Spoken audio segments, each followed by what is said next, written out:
quick video about the snipping tool, just in case you don't know what it is. Okay, so I want to get a screenshot of this whole area right here.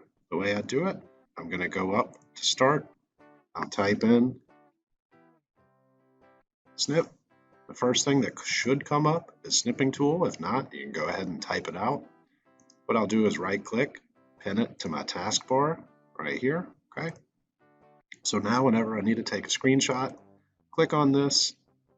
It's going to open up over here. It won't capture this snipping tool window. So it could be right here. I go to new, capture everything. There is my snip. Now to turn something into me, you'll do File, Save As. Save it as your name, right? Assignment 3, right? Save it to wherever you save stuff, and you'll submit that JPEG. If you need to show me something in an email, say you're having an issue, it's even easier. You just right-click in the snipping window, copy, and then you can paste that right into an email without having to save anything. It's a nice time saver.